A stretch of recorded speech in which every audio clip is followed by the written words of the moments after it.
What's up guys? Welcome back to my channel Frugal Pinay Mom. So today's video, we are going to share with you our answer to one of our fans who sent us a message asking for real estate advice. So today my husband is also going to join me so he can also share his personal opinion. So just like I mentioned, we pick one of our fans who have directly sent us a message, and today's question I picked Paulo Alejo. So Paulo Alejo sent a direct message to me through my Facebook Messenger, and the reason why I picked his message is because I know that some of you will ask the same question when you are thinking to start your investing. So let me go ahead and read the message, which also you can see here, and we will probably break his question into two. All right, so I'll go ahead. Here's the message. Hi Claudine, planning to start my real estate investing pag-uwi ko sa Pinas. Pwede humingi ng advice kung anong magandang unahin, multifamily or single family house. Sa case kasi ng multifamily, may binigay ang parents sa akin na lupa kaso hindi pa nakatransfer yung title sa name ko. At about naman sa single family house, pwede kaya magpa-rent to own kahit naka-mortgage ang property mo sa bank? Thank you. Anyway, OFW din pala ako, naka-base sa Malta. Sorry, late ko na-introduce self ko. Salamat in advance sa iyong advice. I actually replied him already, but and I told him that I'm going to record the video for to his questions. So going forward, as I mentioned, as you heard, he wants to know which strategy is best to start. Is it multifamily or single family? So we're gonna break it into two, okay? Paolo, I'm gonna break it into two. We're gonna answer your first question, is it single family or multifamily, and then later on I will answer the rent to own part, okay? So let's start with whether you start with multifamily or single family. We suggest as a starter, it's better you start with multifamily, and the reason why I said that is because it's less riskier for yourself, and this especially if you are going to use a bank financing, okay? However, there are a few things to consider when you consider to start with multifamily or multi-units, as we say in the Philippines.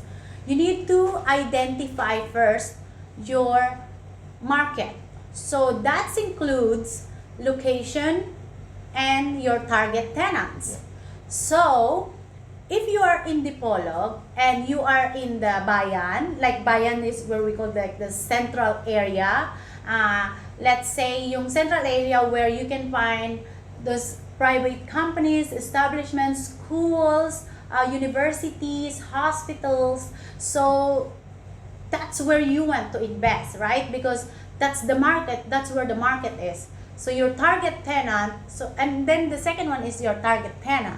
Yeah. Like you need to do research and go around on that town and find out how much does tenants pay for your for the property. Like if you know already what type of property you're going to build, right? Yeah. So you don't want to spend so much money on the building that the tenant cannot afford to pay. So that's why it's very, very important that you need to do your research. How much is the average rent for those tenants? Yeah. If let's say if you target near the hospital, how much those nurses and doctors pay, right?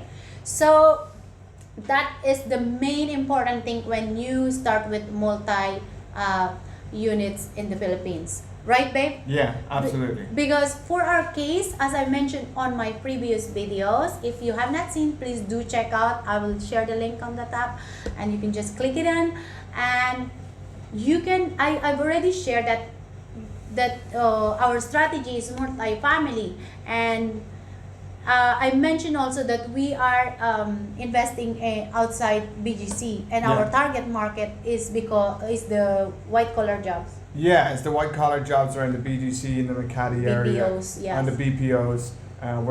They're our target tenants, so we just invest across the C5 highway. Yeah. And we invest in multifamily. They're professional studio units that these tenants would hopefully like to rent in. And we have all our apartments at the moment are rented to tenants who work there. So it's very important that you need to identify your market. Yeah.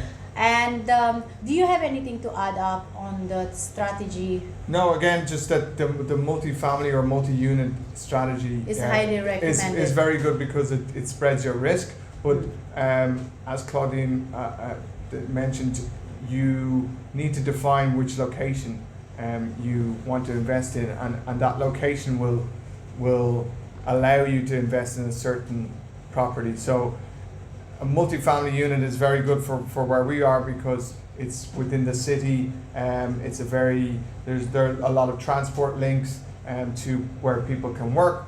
But if you're in the countryside or in the province, maybe you might want to invest in a single family house because there might be less amount of people, but you may want to invest in a single family house because there are people who would rent that house and want to grow, maybe raise their family there. And there's pros and cons to that as well. There's pros and cons to multifamily, and then there's pros and cons to single family house investment too. I just want to add up on the pros. Well, with multifamily, at least let's imagine if you have 4 units. Okay, so let's say you have a target of 20,000 income on that property, right? So what you want to make sure is that you can you can meet that target. Yeah. Because there are a few things that you need to consider as well when you're investing in multifamily. You have your maintenance, your cash flows, your amortizations. So that's also another way to identify whether it's a good for you to invest. Yeah. And whether you need to turn that into multifamily, because again, just like what I mentioned earlier, if your target market, if you already know your target market, like say for example your hospitals, right? If these tenants can afford to pay 20,000 for one apartment, will you still consider to turn your property into multi-unit? I mean, it's good because you will only have to maintain one property, right?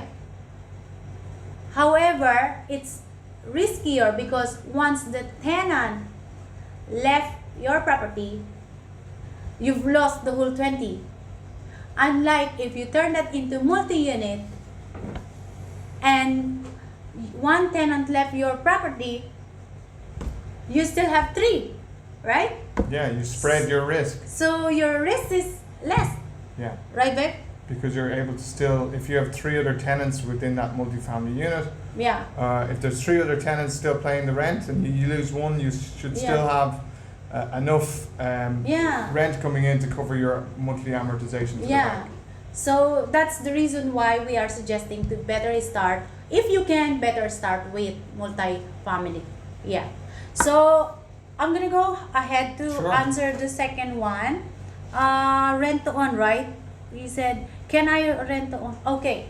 Given that you are OFW at the moment, there are a lot of developers. I understand there are probably some agents, real estate agents who approach you because there are so many things going on now in the Philippines as real estate is booming. So one of that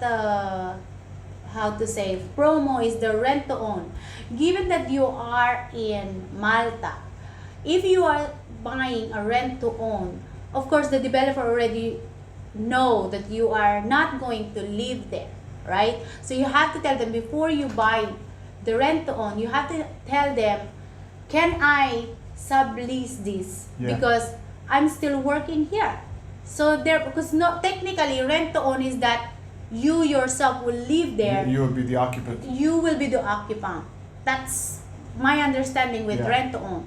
However, since you are OFW, better you check with the developer or the seller are you allowed to do that? If you're allowed to do that, then that's fine. However, with rent to own, I don't think it's a good strategy also. Yeah, it's a different I type mean, of strategy. Yeah, it's another thing though. But yeah, answering your question whether you can rent to own, best to check with the developer. Yeah. Technically no, because you should be the occupant or your family. But yeah, it's best to check. I'm not I'm not expert on that area, like this kind of strategy, but yeah, I think it should be okay if the developer knows and they are selling you their promo with the rent to own, then it should be okay. Yeah, so thank you very much for sending me this message. It does help everyone also, and it helps me also to give our idea. Again, we are not an expert by any means, but this is all based on our personal experience. Yeah, and I do absolutely. believe just like us, we also ask questions and listen to real estate investors who've already done before us. Yeah. So thank you so much, and watch out for my next video. I'm gonna record right after this. If not, just watch out. I'm going to share with you how I calculate my cash flow.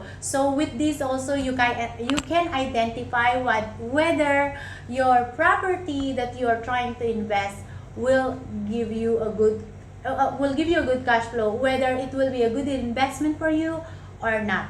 Okay, thank you so much, and please keep sending the message, and I will try to keep answering, and we will try to keep sharing our knowledge as much as we can. So you remember, you become what you believe. All right, bye. Bye. Thank you. Bye bye.